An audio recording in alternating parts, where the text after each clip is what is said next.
नमस्कार दोस्तों, मैं प्रवीण स्वागत करता हूं आप सबका आपके चैनल द फाइनेंस योडा में। आज के वीडियो में हम देखेंगे कि आईटीआर ऑनलाइन कैसे फाइल करना है उन असेसीज के लिए जिनकी इनकम फ्रॉम सैलरी है, इनकम फ्रॉम कैपिटल गेन है और इनकम फ्रॉम अदर सोर्स है या और कोई प्रोफेशनल इनकम है। तो चलिए शुरू करते हैं। रिटर्न फाइल करने से पहले कुछ चीज़ों का हमें ध्यान रखना पड़ेगा।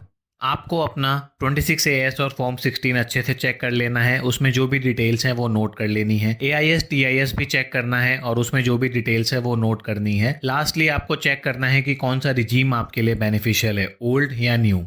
रिजीम सेलेक्ट करने में अगर हेल्प चाहिए तो वीडियो के टॉप राइट कॉर्नर में मैंने वीडियो का लिंक दे दिया है, आप वहाँ पे चेकआउट कर सकते हैं। तो चलिए अब इनकी इनकम चेक कर लेते हैं। इनकी जो ग्रॉस सैलरी है वो है 14,33,173। सैलरी का ब्रेकअप एसेंशियल है अगर आप HRA क्लेम कर रहे हैं तो। हमारे केस में इस क्लाइंट का HRA नहीं है तो ब्रेकअप की ज़रूरत नहीं है। 50,000 का स्टैंडर्ड डिडक्शन मिलेगा, 2,200 का प्रोफेशनल टैक्स है, टोटल डिडक्शन सैलरी से 52,200, LTA का एग्जेम्पशन 76,200, चाइल्ड एजुकेशन अलाउंस का 900, टोटल 77,100, नेट इनकम सैलरी से 13,3,873।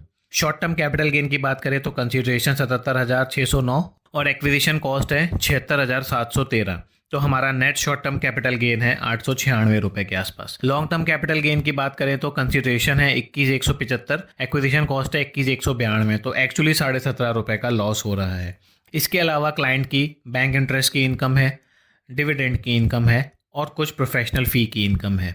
ये सब मिला के हमारी ग्रॉस टोटल इनकम हो जाती है 15,13,237।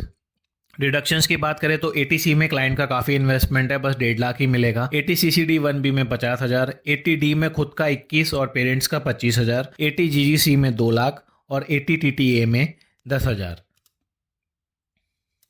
टोटल डिडक्शंस हैं 456,170। डिडक्शंस को लेस करने के बाद नेट इनकम होती है 10,57,067 रुपये। इसका ब्रेकअप ऐसे है, जो शॉर्ट टर्म कैपिटल गेन है 896 का वो स्पेशल रेट पे टैक्स होगा। बाकी की जो इनकम है 10,56,171 वो नॉर्मल रेट पे टैक्स होगी और 17 रुपये का लॉन्ग टर्म कैपिटल लॉस हम कैरी फॉरवर्ड करेंगे। टैक्स पेबल की बात करें तो कैपिटल गेन पे जो टैक्स आएगा वो 134, नॉर्मल रेट्स पे जो टैक्स आएगा 129,621, टोटल टैक्स 129,755, सेस को मिलाने के बाद टोटल टैक्स और सेस 134,946। 2.65 का इनका TDS है तो अप्रॉक्सीमेटली 1,31,000 के आसपास इनका रिफंड हो रहा है। आप भी अगर किसी का रिटर्न फाइल कर रहे हैं या अगर आप खुद का रिटर्न फाइल कर रहे हैं तो एक प्रेजेंटेबल फॉर्म में डिटेल्स को हैंडी रखेंगे तो रिटर्न फाइल करने के टाइम हेल्पफुल रहेगा। इसके अलावा कैपिटल गेन के लिए भी हमें कुछ डिटेल्स रेडी रखनी पड़ेगी। तो चलिए आइए उस पर नज़र डालते हैं। जितने भी शेयर्स आपने परचेज और सेल किए हैं उनका हमें एक टेबुलर फॉर्म में purchase date, purchase amount, sale date, sale amount, capital gain और लॉस और कैटेगरी शॉर्ट टर्म या लॉन्ग टर्म। इसके अलावा उसको बाइफर्केट करना जरूरी है, जो भी आपका गेन और लॉस हुआ है क्वार्टर वाइज, 15 जून, 16 दिसंबर से 15 मार्च और 16 मार्च से 31 मार्च। डिविडेंड की बात करें तो डिविडेंड के भी आपको डेट ऑफ क्रेडिट कैसे हुआ है उसके हिसाब से आपको लिस्ट डाउन करना पड़ेगा अमाउंट के साथ। अगर एक ही डिविडेंड मल्टीपल टाइम क्रेडिट हुआ है तो सबका डेट लिस्ट करना पड़ेगा। ये सारी डिटेल को भी आपको एक क्वार्टरली फॉर्म में प्रेजेंट करना पड़ेगा। ये मैं क्यों बोल रहा हूँ, जब हम रिटर्न फाइल करेंगे तो हमें ये डिटेल्स क्वार्टरली फॉर्मेट में मेंशन करना पड़ेगा। तो पहले से अगर इसको रेडी रखेंगे तो हेल्पफुल रहेगा। सारी डिटेल्स अब हमारे पास रेडी हैं तो हम रिटर्न फाइलिंग स्टार्ट कर सकते हैं। चलिए शुरू करते हैं। अपने वेब ब्राउज़र पे आपको इनकम टैक्स लॉगिन लिखना है। जो लिंक आएगा eportal.incometax.gov.in का, उस पर क्लिक करना है। टॉप राइट में लॉगिन या रजिस्टर का टैब है। अगर आप पहली बार रिटर्न फाइल कर रहे हैं तो आप रजिस्टर के टैब पे क्लिक करके डिटेल्स डाल के रजिस्टर कर सकते हैं। अगर आप ऑलरेडी रजिस्टर्ड हैं तो आप लॉगिन पे क्लिक करेंगे। आपको आपकी लॉगिन आईडी मेंशन करनी है, जो आपका पैन नंबर है। आईडी मेंशन करने के बाद कंटिन्यू पे क्लिक करना है। यहाँ पे स्क्रीन पे आपको अपना पासवर्ड डालना है। पासवर्ड डालने के बाद कंटिन्यू पे क्लिक करेंगे तो एक ऐसी स्क्रीन आपके सामने आ जाएगी। रिटर्न फाइल करने के लिए आपको ई फाइल में जाना है। इनकम टैक्स रिटर्न्स वाले टैब में फाइल इनकम टैक्स रिटर्न पे क्लिक करना है। असेसमेंट ईयर सिलेक्ट कीजिए, मोड ऑफ फाइलिंग ऑनलाइन और कंटिन्यू पे क्लिक कीजिए। यहाँ पे स्टार्ट न्यू फाइलिंग पे क्लिक करेंगे। आपकी जो भी कैटेगरी है, हमारी इंडिविजुअल है तो हम कंटिन्यू पे क्लिक करेंगे। ITR फॉर्म कौन सा सिलेक्ट करना है वो यहाँ पे बहुत ज़रूरी है। क्लाइंट की जो इनकम है वो है सैलरी, कैपिटल गेन और दूसरी भी कोई इनकम है अदर सोर्सेज की। तो हमारे लिए ITR 2 हमें फाइल करना है। ITR 1, ITR 3 या ITR 4 नहीं फाइल होगा। तो ITR 2 सिलेक्ट करके प्रोसीड विथ ITR 2 पे आपको क्लिक करना है। यहाँ पे अब आपको लेट्स गेट स्टार्टेड पे क्लिक करना है। अब यहाँ पे आप आपसे पूछा जाएगा आप क्यों रिटर्न फाइल कर रहे हैं। Generally most of the cases में हमारी टैक्सेबल इनकम बेसिक से ज़्यादा होती है, तो हम यहाँ पे भी वही सिलेक्ट करके कंटिन्यू पे क्लिक करेंगे। अब यहाँ पे आपके सामने दो शेड्यूल हैं, पार्ट ए जनरल इन्फॉर्मेशन और schedule 5A govern by Portuguese civil code. हमारे लिए पार्ट ए जनरल इन्फॉर्मेशन ही एप्लीकेबल है, शेड्यूल 5A हमारे लिए एप्लीकेबल नहीं है। अगर आपके लिए एप्लीकेबल है तो आपको दोनों शेड्यूल सेलेक्ट करके कंटिन्यू पे क्लिक करना है, लेकिन हमारे केस में हम खाली part A general schedule select करके कंटिन्यू पे क्लिक करेंगे। कंटिन्यू पे क्लिक करना है, यहाँ पे कंटिन्यू पे क्लिक करना है। न्यू टैक्स रिजीम हमारे लिए नो है, हमने ऑलरेडी चेक कर लिया है। ओल्ड रिजीम हमारे लिए बेनिफिशियल है, तो हम यहाँ पे नो पे क्लिक करके कंटिन्यू पे क्लिक करेंगे। ये कुछ बेसिक क्वेश्चंस है सैलरी एग्जेम्पशन से रिलेटेड, आपके लिए जो भी एप्लीकेबल हो आप वो क्लिक कर सकते हैं। हमारे केस में पहला वाला नो है, दूसरा वाला यस है, children education allowance. HRA not applicable है हमारे लिए। यह इन्फॉर्मेशन ऑलरेडी प्रीफिल्ड है, जब एम्प्लॉयर ने अपना TDS रिटर्न भरा होगा तो उसमें ये इन्फॉर्मेशन दिखाई होगी, तो वो यहाँ पे आ रही है। हमारे केस में ये चीज़ें ओके हैं। बाकी और एग्जेम्पशंस अगर आपको देखने हो तो आप यस पे क्लिक करके नीचे स्क्रॉल डाउन कर सकते हैं। रिटायरमेंट बेनिफिट का कोई एग्जेम्पशन है, कोई अलाउंसेस और है, ग्रेचुटी अगर आपको मिली है, लीव एनकैशमेंट अगर आपको मिला है, कम्यूटेड वैल्यू ऑफ पेंशन, जो भी है। हमारे केस में कोई भी एप्लीकेबल नहीं है, तो नो करके हम कंटिन्यू पे क्लिक करेंगे। अब डिडक्शंस की बात करें तो सेक्शन 80C की डिटेल्स एम्प्लॉयर ने जब TDS रिटर्न भरा होगा तो वो प्रीफिल्ड आ रही है। हमारे केस में ये इन्फॉर्मेशन गलत है, क्लाइंट ने जो हमें एक्चुअल डिटेल्स दी हैं वो इससे कहीं ज़्यादा है, तो हम इस पे नो पे क्लिक करके actual value of investment 80C का अपडेट कर देंगे। 190 है पर हमें मैक्सिमम 1.5 लाख का ही डिडक्शन मिलेगा। 80CCD2 हमारे लिए नॉट एप्लीकेबल है, एम्प्लॉयर ने क्लाइंट के बिहाफ पे कोई NPS में कंट्रीब्यूशन नहीं किया है, तो हम इसको जाने देते हैं। 80D पे हमें यस क्लिक करना है। 80E हमारे लिए नॉट एप्लीकेबल है, 80G भी नॉट एप्लीकेबल है, 80GG भी नॉट एप्लीकेबल है, GGA भी नहीं है, 80TTA हम क्लेम करेंगे। और दूसरे डिडक्शंस में हमें 80CCD1B क्लाइंट का खुद का कंट्रीब्यूशन NPS में जो उन्होंने 60,000 किया है वो, और सेक्शन 80GGC में डोनेशन टू पॉलिटिकल पार्टीज, उसमें क्लाइंट ने 2 लाख रुपए का डोनेशन दिया है थ्रू अकाउंट पे चेक, और उसकी हमारे पास रिसीट भी है प्रॉपर। तो ये डिटेल्स डाल के हम कंटिन्यू पे क्लिक कर देंगे। अब आप यहाँ पे देख सकते हैं बहुत सारे टैब्स हैं, जो शेड्यूल की समरी है वो हमारे पास आ गई है। पार्ट ए सैलरी का शेड्यूल, कैपिटल गेन का शेड्यूल, हम एक एक करके चलेंगे। सबसे पहले पार्ट ए जनरल इन्फॉर्मेशन पे क्लिक करना है। इसमें आपका पर्सनल इन्फॉर्मेशन आएगा, first name, middle name, last name, pan, DOB, आधार नंबर एक्सेट्रा। ये हमारा डिटेल्स ऑलरेडी ओके है, हमने चेक कर लिया है। आप भी चेक करके आगे प्रोसीड कर सकते हैं।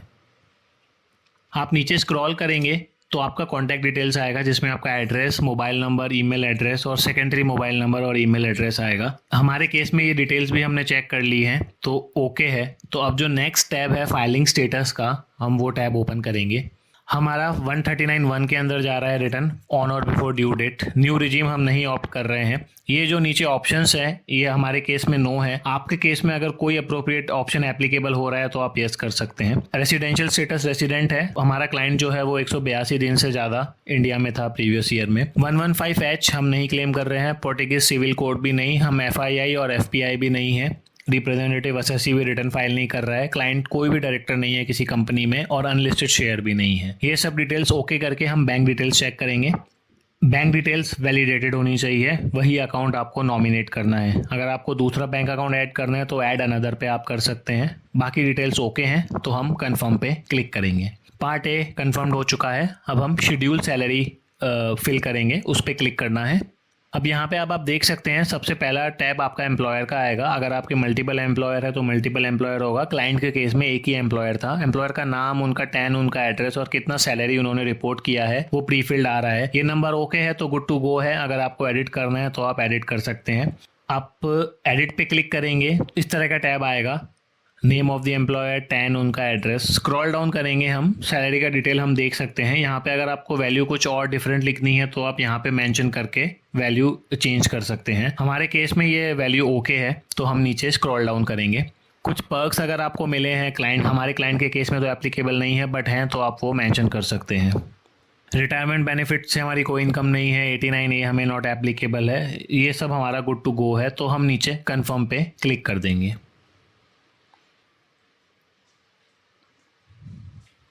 सेव करने के बाद वापस ये विंडो आपके पास ओपन हो जाएगी।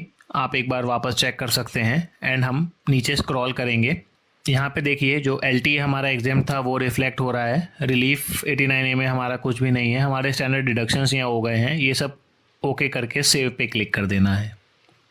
हमारा सैलरी शेड्यूल ओके हो चुका है। अब हम कैपिटल गेन शेड्यूल भरेंगे, तो उस पर क्लिक करना है। हमारे केस में दोनों शॉर्ट टर्म और लॉन्ग टर्म कैपिटल गेन है, तो जो दो ऑप्शन है 111A और 112A, हम वो दोनों सिलेक्ट करेंगे। अगर आपका शॉर्ट टर्म कैपिटल गेन है तो आपको खाली 111A सिलेक्ट करना है। अगर आपका लॉन्ग टर्म कैपिटल गेन है तो आपको 112A सिलेक्ट करना है। हमारे केस में दोनों एप्लीकेबल हैं, तो इसलिए हमने ये दोनों ऑप्शन सिलेक्ट किए हैं।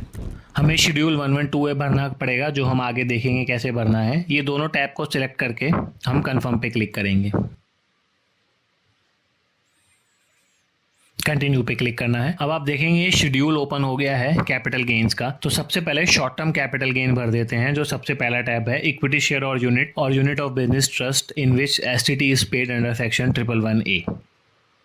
इसको ओपन करेंगे, ऐड डिटेल्स पे क्लिक करेंगे। यहाँ पे आपको 111A पे क्लिक करना है। अब आप यहाँ पे जितने भी आपके शेयर्स हैं उनका ओवरऑल ग्रॉस कंसिडरेशन, जितना आपका सेल वैल्यू है और जितना आपका परचेज वैल्यू है, आपको मेंशन कर देना है। कोई एक्सपेंसेस ऑन ट्रांसफर है, अगर ब्रोकरेज है तो आप यहाँ पे डाल सकते हैं। क्लाइंट ने हमें ब्रोकरेज का डिटेल नहीं दिया था, तो कंसिडरेशन और परचेज कॉस्ट हमने यहाँ पे डाल दिया है। और आप देख सकते हैं नेट कैपिटल गेन 896 है, जो उतना ही आ रहा है जो हमने एक्सेल में कंप्यूट किया था। स्क्रॉल करके नीचे आपको सेव पे क्लिक करना है। अब हम लॉन्ग टर्म कैपिटल गेन डालेंगे, तो जो सेकंड नंबर वाला टैब है उस पर क्लिक करना है, ऐड डिटेल्स पे क्लिक करना है। इसमें आपको व्यू शेड्यूल 112A पे क्लिक करना है। यहाँ पे आपको ऐड डिटेल्स पे क्लिक करना है। अब यहाँ पे आप शेयर या यूनिट कब एक्वायर किया है आपने वो डेट डालनी है। आपको टोटल कॉस्ट ऑफ एक्विजिशन सारे शेयर्स का मिला के डालना है। अगर कुछ ब्रोकरेज का एक्सपेंस है तो वो यहाँ पे, और टोटल कंसिडरेशन सारे शेयर्स की मिला के लॉन्ग टर्म में डिटेल्स डाल के ऐड पे क्लिक करना है। अब आप देख सकते हैं ये हमारी डिटेल्स यहाँ पे अपडेट हो गई है। कन्फर्म पे क्लिक करना है। हमारा शेड्यूल 112A कंफर्म हो गया है। अब हमें income from other source mention करना है, तो उस टैब पे हम क्लिक करेंगे। यहाँ पे देखिए डिविडेंड और इंटरेस्ट ऑलरेडी प्रीफिल्ड आया है। हमारे केस में डिविडेंड की जो एक्चुअल इनकम है वो 979 है, तो डिविडेंड को हम एडिट करेंगे। यहाँ पे हम 979 करके सेव पे क्लिक कर देंगे। इंटरेस्ट का फिगर हमारा 124663 है। चलिए एक बार इसे भी देख लेते हैं। एडिट पे क्लिक करना है। आई थिंक ऊपर वाला इंटरेस्ट हमें अपडेट करना पड़ेगा, तो वो 123,387 हमने डाल दिया है। नीचे का इंटरेस्ट 1360 ओके है, बाकी सारे में 0 डाल के हम सेव पे क्लिक कर देंगे। तो यहाँ पे फिगर थोड़ी कम रिपोर्ट हुई थी, तो हमने जो एक्चुअल फिगर है वो रिपोर्ट कर दी है। इसके अलावा यहाँ पे income at special rates deduction under section 57 हमारा कुछ भी नहीं है। जो हमारी टोटल आईफोस से इनकम है वो 125,726 ओके है। कन्फर्म पे हम क्लिक कर सकते हैं। तो अब हम शेड्यूल CYLA मतलब करंट ईयर के जो लॉसेस हैं वो हम यहाँ पे भरेंगे। अगर हम सेट ऑफ कर सकते हैं तो हमारे केस में अभी लॉन्ग टर्म कैपिटल लॉस हुआ है, जो लॉन्ग टर्म कैपिटल गेन के सामने ही सेट ऑफ हो सकता है। तो सिंस हमारी लॉन्ग टर्म कैपिटल गेन की इनकम नहीं है तो ये शेड्यूल ओके है, हमें जस्ट कन्फर्म पे क्लिक करना है। नेक्स्ट जो शेड्यूल है वो है ब्रॉड फॉरवर्ड लॉसेस। अगर पिछले सालों के कुछ लॉसेस हैं जो यहाँ भी कैरी फॉरवर्ड हो रहे हैं तो उनकी डिटेल यहाँ पे आ जाएगी। तो हमें कंप्यूट सेट ऑफ पे क्लिक करना है, यहाँ पे कंटिन्यू पे क्लिक कर देना है। तो हमारा शेड्यूल BFLA भी कंफर्म हो गया है। अब हमें शेड्यूल CFL डालना है। करंट ईयर के जो लॉस है वो हम कैसे कैरी फॉरवर्ड करेंगे। तो अब आप देख सकते हैं हमारा 17 रुपये का लॉस है, लॉन्ग टर्म कैपिटल लॉस, वो ही हम खाली कैरी फॉरवर्ड कर सकते हैं। तो हम कंप्यूट सेट ऑफ पे क्लिक करेंगे और आगे जाने देंगे। अब नेक्स्ट शेड्यूल है schedule special income. Special income मतलब जो बेसिक एग्जेम्पशन लिमिट है आपकी, उसके अलावा जो स्पेशल रेट्स पे टैक्स होता है। जैसे फॉर एग्जांपल कैपिटल गेन की आपकी इनकम है वो अलग परसेंटेज पे टैक्स होती है। उसके अलावा सपोज अगर आपके हॉर्स रेसेस में अगर आपने बेटिंग की है और उस पर आप जीते हैं तो वो अलग रेट पे टैक्स होती है। तो ऐसी जो इनकम होती है वो स्पेशल इनकम होती है। हमारे केस में खाली कैपिटल गेन की इनकम है जो 15% पे टैक्स होगी 134 रुपये। डिटेल्स सब ओके हैं तो हमें कन्फर्म पे क्लिक कर देना है। अब हम सेक्शन 80D में डिटेल्स डालेंगे मेडिक्लेम की। 2 तरह के मेडिक्लेम है, एक क्लाइंट का खुद का और एक क्लाइंट के पेरेंट्स के लिए उन्होंने लिया हुआ है। तो जो भी डिटेल्स क्लाइंट ने हमें दी है वो हम यहाँ पे डाल देंगे। खुद के लिए 21,170 और नॉन सीनियर सिटीजन जो पेरेंट्स हैं उनका 48522 पर मैक्सिमम 25,000 ही पेरेंट्स के लिए मिलेगा। डिटेल डाल के सेव कर देनी है और नीचे कंफर्म पे क्लिक करना है।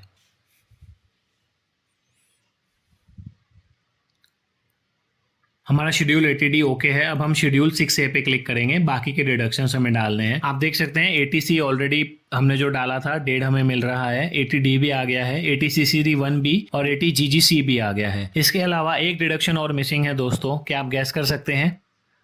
एक डिडक्शन और है, हमें वो ऐड करना है, तो हम ऐड अनदर पे क्लिक करेंगे। क्योंकि एसएससी का सेविंग बैक इंटरेस्ट और एफडी इंटरेस्ट का इनकम है, तो 80 टीटीए में हमें मैक्सिमम 10,000 तक का रिडक्शन मिलेगा, वो हमें यहाँ पे ऐड करना पड़ेगा। तो वो ऐड करके हम नीचे सेव पे क्लिक करेंगे।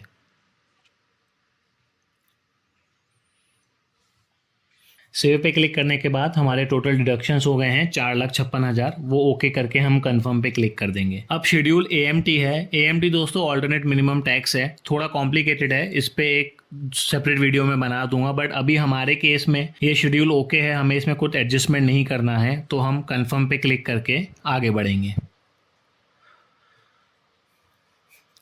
शेड्यूल एएमटीसी भी एएमटी से रिलेटेड है, एएमटी का क्रेडिट है। हमारे केस में ये ओके है, हमें अभी इसमें कुछ चेंज नहीं करना है, तो ये भी हम कंफर्म करके हम आगे जाएंगे। इसमें हमें कोई भी चेंजेस नहीं करने हैं। अब आप देखेंगे part B computation of total income, उस पर हमें क्लिक करना है। तो यहाँ पे हमने जो भी डिटेल्स अभी बाकी के शेड्यूल्स में प्रीफिल की है, उसके हिसाब से यहाँ पे हमारी टोटल इनकम कंप्यूट होके आई है, वो हमें एक बार नज़र मार लेनी है। अगर सब कुछ ओके है तो ठीक है, अगर कहीं पे एडिट करना है तो आप पीछे जाके एडिट कर सकते हैं। यहाँ पे हम कंफर्म पे क्लिक करेंगे। अब टैक्स पेड वाले शेड्यूल पे क्लिक करना है।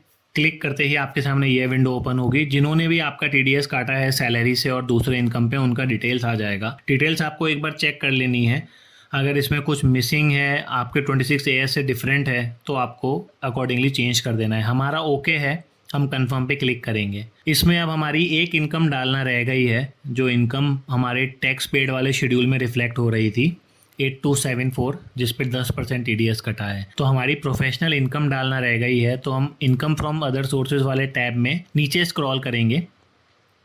तो यहाँ पे हमें प्रोफेशनल फीस डालना है, ऐड पे क्लिक करना है। अब आप देख सकते हैं हमारी आईफोर्स का शेड्यूल अपडेट हो गया है, कंफर्म पे क्लिक कर देना है।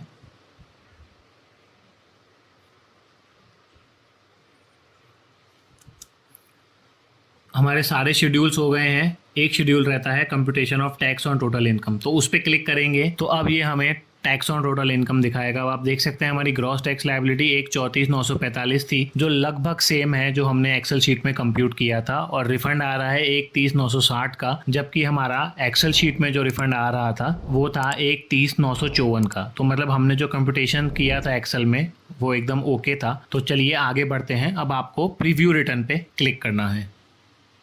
प्रीव्यू रिटर्न पे आप क्लिक करेंगे तो ये एक डिक्लेरेशन तरह का फॉर्म आपके पास आएगा। आपको चेकबॉक्स पे क्लिक करना है, कैपेसिटी में सेल्फ डालना है और आगे क्लिक करना है। नीचे आप स्क्रॉल करेंगे तो प्रोसीड टू प्रीव्यू पे क्लिक करना है। अब यहाँ पे आपका रिटर्न का एक समरी आ जाएगा। यहाँ पे आप सारी डिटेल्स जो आपने डाली हैं वो आप चेक कर सकते हैं। कुछ प्रॉब्लम है कहीं पे तो आप पीछे जाके एडिट कर सकते हैं। हमने सारी डिटेल्स चेक कर ली हैं, सब ओके है, तो अब हम आगे बढ़ रहे हैं। नीचे स्क्रॉल करके आपको प्रोसीड टू वैलिडेशन पे क्लिक करना है।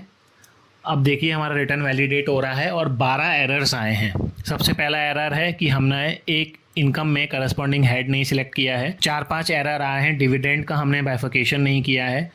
3-4 एरर आ रहे हैं, कैपिटल गेन का हमने शेड्यूल BFLA में ब्रेकअप नहीं दिया है।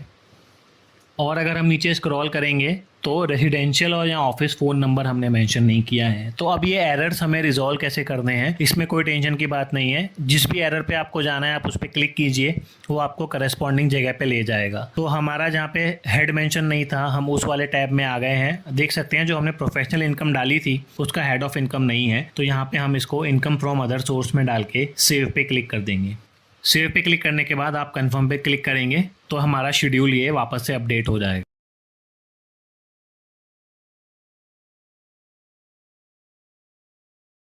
अब आपको वापस से proceed to verification, proceed to preview, proceed to validation पे जाना है। अब जो डिविडेंड वाला हमारा एरर है हम उस पर क्लिक करेंगे। यहाँ पे अब आपको नीचे स्क्रॉल करना है। अब आप देख सकते हैं 10th नंबर का जो टैब है, information about receipt of other income. ये जो हमने एक्सेल में क्वार्टरली फॉर्मेट में डिटेल्स डाली थी, वो यहाँ पे क्वार्टरली फॉर्मेट में हमें बताना पड़ेगा कि डिविडेंड हमें कौन सी डेट को कितना मिला। तो चलिए हम यहाँ पे डिटेल्स अपडेटेड कर देते हैं सीरियल नंबर 2 वाले कॉलम में। 518, 219 एंड 242, टोटल इज 979। कन्फर्म पे क्लिक कर देना है।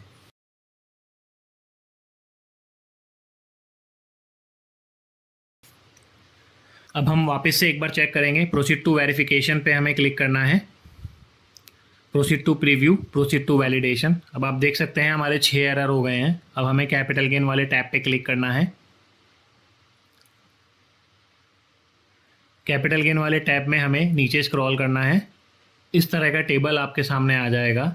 शेड्यूल ये एफ इंफॉर्मेशन अबाउट एक्रूवल या रिसिप्ट ऑफ कैपिटल गेन। इसमें कैपिटल गेन आपको क्वार्टर वाइज मेंशन करना पड़ेगा, आपने कब अर्न किया है। तो हमारा 882 था 15 जून तक और 14 रुपये था 16 दिसंबर से 15 मार्च। ये डिटेल्स डाल के आपको ऐड पे क्लिक करना है।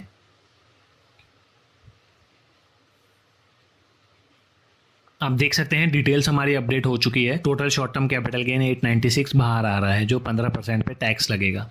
नीचे आपको कंफर्म पे क्लिक करना है।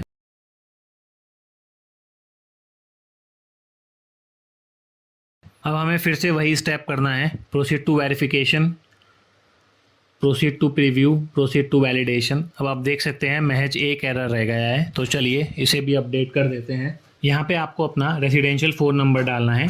वो डालने के बाद आप सेव पे क्लिक करेंगे तो आपकी डिटेल्स अपडेट हो जाएंगी।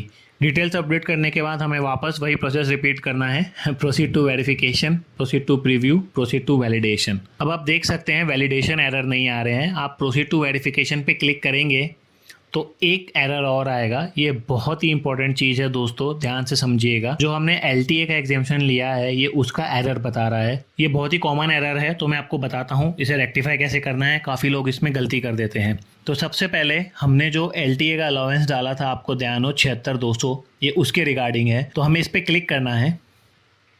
आप सैलरी वाले टैब में जाएंगे, आपको यहाँ पे एडिट पे क्लिक करना है। एडिट पे क्लिक करने के बाद आप नीचे स्क्रॉल डाउन करेंगे तो आपको आपका सैलरी का डिटेल्स मिलेगा। अब आपको क्या करना है, बेसिक सैलरी जो है 1433 की, यहाँ पे हमें उसमें से LTA 76,200 माइनस करके नीचे LTA अलग से स्पेसिफाई करना है। तो हमने सैलरी को ब्रेक कर दिया। यहाँ पे सेव पे क्लिक करना है। ब्रेक हमने इसलिए किया क्योंकि जब हमने बेसिक सैलरी ऑल इंक्लूसिव डाल दी थी तो सिस्टम को ऐसा लगा कि LTA सैलरी में स्ट्रक्चर्ड नहीं है, तो वो उसका एग्जेम्पशन कैसे देगा। वापस हम वही प्रोसेस रिपीट करके कंटिन्यू करेंगे। आप देखेंगे ये एरर अभी भी रेक्टिफाई नहीं होगा। तो चलिए बताता हूँ अब क्या प्रॉब्लम है। ये थोड़ा सा सिस्टम का टेक्निकल फॉल्ट है। हमने जो भी 76,200 का डिटेल डाला था यहाँ पे एग्जेम्पशन में, हमें उसको डिलीट करना है और हमें वापस से उसको ऐड करना है।